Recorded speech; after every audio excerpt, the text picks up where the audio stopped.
financement de l'activité, au fond, c'est une méthode pour arriver à financer adéquatement les établissements de santé. Contrairement à la façon dont on finance actuellement les établissements de santé, c'est-à-dire un budget historique.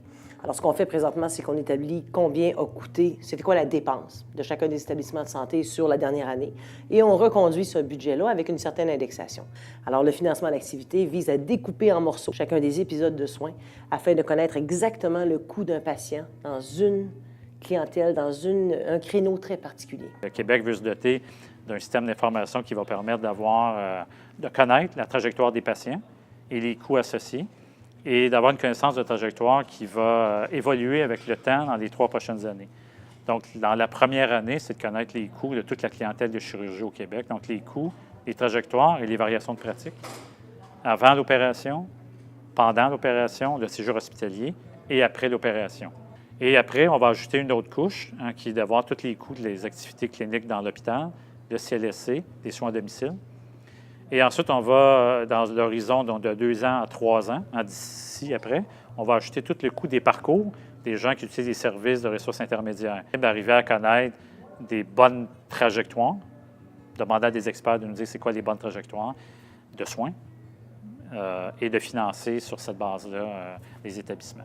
Où on arrivera à avoir des données qui nous permettent de savoir ce que coûte ce qu'on fait par patient. Alors qu'actuellement, les données que les pharmaciens ont sont ce que ça coûte par médicament ou à la limite par unité de soins. Les pharmaciens ont rarement le portrait des coûts médicaments, services et soins de l'ensemble d'un patient. Pour faire du financement à l'activité, il faut donc avoir des données financières. Mais l'activité pharmaceutique, le circuit du médicament, c'est complexe, plusieurs dizaines d'étapes. Ce que les pharmaciens font, c'est multifacettes. Donc, les indicateurs, c'est comme incontournable. Il faut établir des indicateurs de mesure qui vont nous aider à ventiler nos ressources, nos dollars, puis être capable d'analyser nos données, puisque ce ne sont pas que des dollars par patient, mais il y a des activités pharmaceutiques qui sous-tendent ça. Si j'ai fait 1000 ordonnances dans ma journée, est-ce que je suis performant? Ça dépend des ordonnances, ça dépend de la teneur, ça dépend de ce que j'ai fait. Alors, il faut arriver à mesurer plus précisément la performance en mesurant l'impact du pharmacien. Et c'est extrêmement difficile de déterminer des bons indicateurs de performance parce qu'on n'en a pas. On n'a pas de mesure particulière.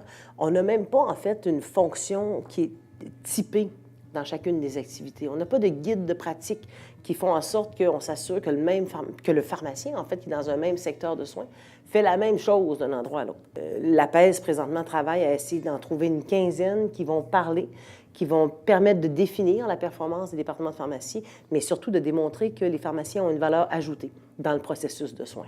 La grande distinction entre peut-être certains modèles, c'est oui, le coût, mais le coût est une somme d'activités. Donc, est-ce que le patient a été vu en clinique externe? Quand il a été vu en clinique externe, est-ce qu'on a fait du labo, on a fait de l'imagerie? Le patient est admis combien de jours avant? Au bloc opératoire, quel temps, quel coût de fourniture, quel choix de fourniture, l'hospitalisation. Donc, on va pouvoir connaître le coût, son trajet en termes d'utilisation de ressources, et ensuite de comparer à travers le Québec, est-ce que mes pratiques sont variées? Et s'ils sont variés à quel endroit? Est-ce qu'ils sont variés sur le bloc, la fourniture, les réadmissions, les complications? Et arriver à définir, j'imagine avec des experts qui connaissent ça, mais quelle devrait être une pratique type dans un environnement spécifique. Quand on regarde dans le monde comment le financement à l'activité a été implanté, en général, ce qui a motivé son implantation, c'est d'arriver à contrôler les coûts.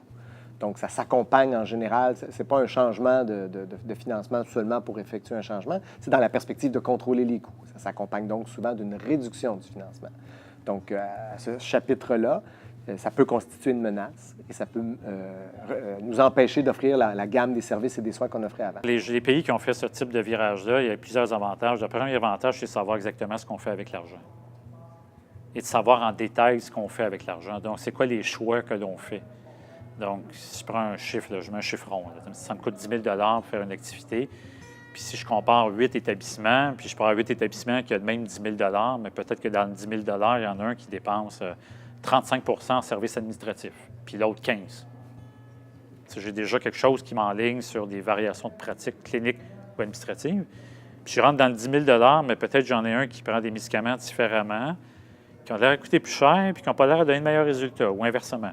Donc, ça nous permet de faire ce niveau de détail-là d'analyse qui, actuellement, est impossible à faire. Deuxième, c'est la transparence de cette information-là qui permet ensuite de parler entre, on va prendre le volet clinicien, parce que je suis médecin, là, mais de pouvoir s'asseoir avec des cliniciens, dire, écoute, l'autre établissement, ils pratiquent de cette façon-là, ils ont l'air des résultats qui sont intéressants. Bien, il y a quelque chose qu'on peut faire ici, puis pourquoi on ne le fait pas? Et le pharmacien, lui aussi, va avoir une responsabilité dans cette mesure-là.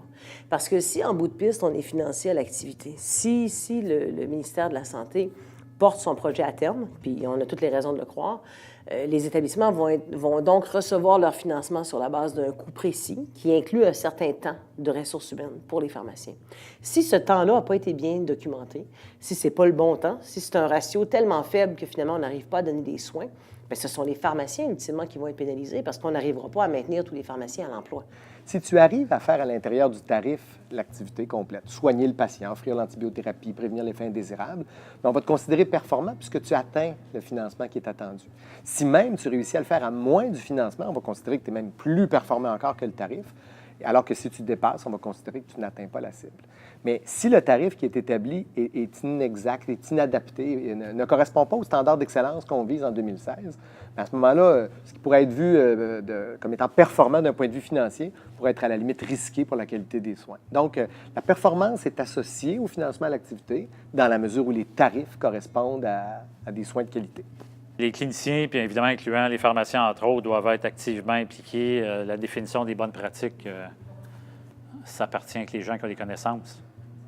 Puis ça ne peut pas être fait seul. Hein? Ça ne peut pas être le pharmacien seul avec l'ergo, avec le physio, l'orthopédiste et autres. Ça doit être une combinaison d'expertise. Mais l'avantage d'avoir le niveau de détail, d'information que j'espère va être bien fait, c'est qu'on va être capable d'avoir ces discussions-là à partir de données probantes et non pas ce que les Britanniques appellent aussi la gestion par décibels, ceux qui crient plus fort gagnent.